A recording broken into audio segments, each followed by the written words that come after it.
Swastiastu. Perkenalkan, nama saya Niputu Intarajan dengan NIM 2209 511153 dari kelas A dari angkatan 2022. Di sini saya akan memaparkan cara penanganan kelahiran anak babi dari mata kuliah Manajemen dan Kesehatan Babi yang dosen pengampunya yaitu Prof. Dr. Hewan Inengah Kertabesung MSI. Baik, pertama, di sini saya akan menjelaskan tentang induk bunting. Lama kebuntingan babi sendiri kurang lebih 115 hari. Lalu, kebuntingan babi itu bisa dihitung dengan cara penambahan 115 hari setelah proses pengawinan. Lalu ada pemindahan kandang. Pemindahan kandang sendiri sebaiknya 1 minggu sebelum partus. Induk babi harus diberikan pakan yang bernutrisi. Babi bunting sendiri memiliki bobot badan 130 kilo hingga 250 kilo. Lalu di sini ada proses kelahiran. Proses kelahiran sendiri terbagi menjadi 3, yaitu stadium persiapan, stadium pembukaan, dan yang ketiga ada stadium pelepasan. Yang pertama ada stadium persiapan. Stadium persiapan ini babi tampak gelisah dan nafsu makannya sudah mulai menurun. Lalu babi sendiri sering menggigit pintu kandang. Dan perut induk babi mulai turun ke bawah. Urat daging sekitar vulva akan mengendor. Lalu vulvanya akan membengkak, berlendir, dan memerah. Lalu ambingnya sendiri mulai membesar, mengeras, dan kencang. Lalu induk babi mulai mengumpulkan sarang. Yang kedua ada stadium pembukaan. Di stadium pembukaan ini induk babi mulai mengalami kontraksi, lalu gelisah, tidurnya sampai berdiri, dan memukul-mukul ekornya. Lalu 6 jam sebelum melahirkan, si induk sering berbaring dan nafsu makannya semakin menurun. Dan sering buang air kecil. Serviks akan terbuka, namun bila serviks tidak terbuka, itu pun akan berbahaya bagi proses kelahiran. Lalu, yang ketiga ada stadium pelepasan. Stadium pelepasan sendiri, yang pertama ada proses kelahiran, biasanya berlangsung selama 1 hingga 2 jam. Berusaha menciptakan suasana yang tenang. Yang kedua ada kontraksi rahim, beserta kekenjangan daging perut. Lalu janin terdorong keluar hingga lahir. Induk babi sendiri harus dalam keadaan berbaring. Lalu kita juga penting untuk mengawasi jika ada induk babi yang kanibal, agar segera dipisahkan dengan anaknya. Lalu di sini saya akan menjelaskan tata laksana anak babi yang baru lahir. Yang pertama, lepaskan lapisan tipis yang membungkus tubuh anak babi. Lalu yang kedua, melepaskan setiap cairan yang mengganggu lubang hidung dan mulut. Dan yang terakhir, periksa bagian tali pusar. Yang pertama, ada memotong tali pusar. Memotong tali pusar ini adalah organ yang sangat penting untuk pertumbuhan dan perkembangan fetus selama kebuntingan. Tetapi menjadi suatu bagian yang tidak diperlukan dan merupakan daerah yang berbahaya untuk masuknya infeksi setelah anak babi lahir. Maka tali pusar harus dipotong dengan cara sederhana. Seperti ikat tali pusar kira-kira 2 cm dari pangkal dengan seutas benang steril untuk meyakinkan tidak ada bahaya pendarahan melalui arteri tali pusar. Yang kedua, potong tali pusar dengan gunting atau pisau di bawah ikatan. Yang ketiga, oleskan di tempat pemotongan tali pusar dengan iodium tincture keras untuk mencegah infeksi atau sakit pada tali pusar. Yang kedua, ada memotong gigi.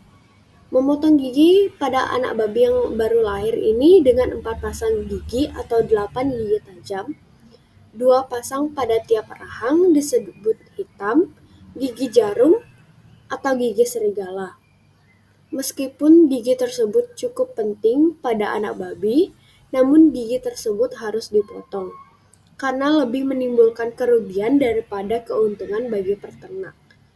Contohnya, gigi ini dapat menyebabkan luka pada ambing induk dan mengakibatkan induk tidak mau menyusui anaknya.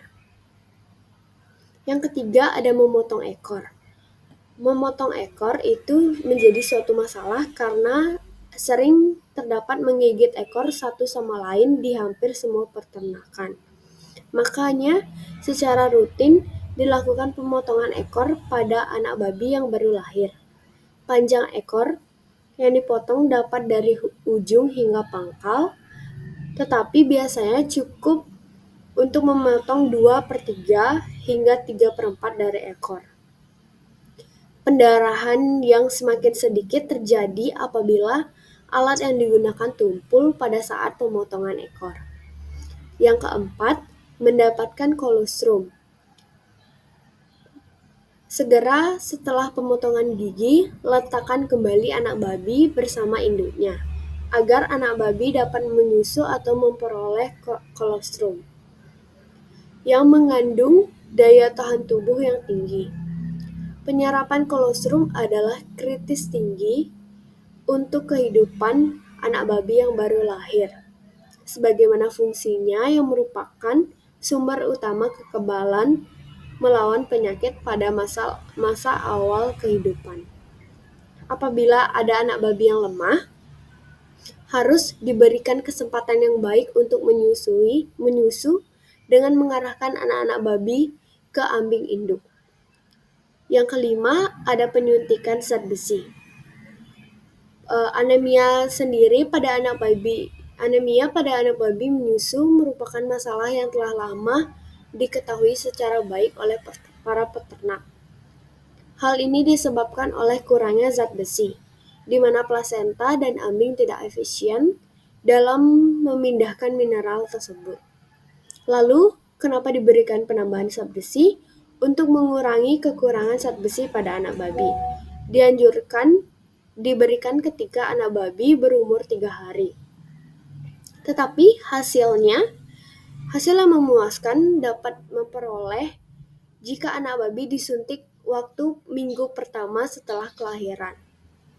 Penyuntikan cairan zat besi ini secara meyakinkan dapat mempertahankan hemoglobin pada taraf yang sangat tinggi, tetapi dapat menyebabkan luka pada tempat penyuntikan. Lalu yang keenam ada penitipan anak babi dan makanan buatan. Bila ada anak babi yang kehilangan induknya, dapat terjadi karena oleh beberapa faktor seperti induk yang mati dan ambing yang luka, maka induk tidak mau menyusui. Untuk memelihara anak babi yang kehilangan induk dapat dilakukan dengan menitipkan anaknya pada induk yang tidak ada air susu dan induk mempunyai beberapa anak saja. Penitipan adalah memindahkan anak babi dari satu induk ke induk lain dalam suatu kelompok bibit. Yang ketujuh, ada pembuatan tanda. Pembuatan tanda atau nomor sendiri itu diberikan tiap ekor anak babi dalam seperindukan. Harus diberi tanda atau nomor dalam waktu 24 jam setelah lahir, guna mengukur penampilan dari kelompok, kebijaksanaan dalam mengfakir, dan ketegasan dalam menyeleksi bibit pengganti. Para peternak biasanya memberi tanda pada babi seperti membuat titik pada kulit atau tanda-tanda tertentu pada bulu. Yang terakhir ada kastrasi atau kebiri. Kastrasi adalah suatu pengambilan bagian kelamin utama dari pejantan. dan yang terbaik dilakukan pada waktu anak babi berumur 2 minggu. Pada umur ini, anak babi tidak mudah ditangani atau shock dan gangguan pertumbuhannya sangat minim. Dan kesempatan luka terkena infeksi sangat kurang karena tempat atau kandang menyusu lebih bersih daripada kandang ternak babi sapian. Tujuan utama dari kastrasi atau kebiri ini sendiri adalah untuk memperbaiki karkas, akan tetapi kenyataannya secara keseluruhan memperlihatkan bahwa pertumbuhan babi jantan hampir sama bila tidak lebih cepat daripada babi kebiri pada umum pasar yang sama, dengan efisien, penggunaan makanan dan kualitas karkas yang lebih baik. Berikut saya tampilkan tata laksana anak babi yang baru lahir. Ini gambarnya, ada pemotongan tali pusar, dan ada pemotongan gigi, pemotongan ekor, dan ada yang mendapatkan kolostrum, dan ada penyuntikan besi. Sekian dari penyampaian saya tentang cara penanganan anak babi. Saya ucapkan terima kasih dan Om Santi Santi Santi Om.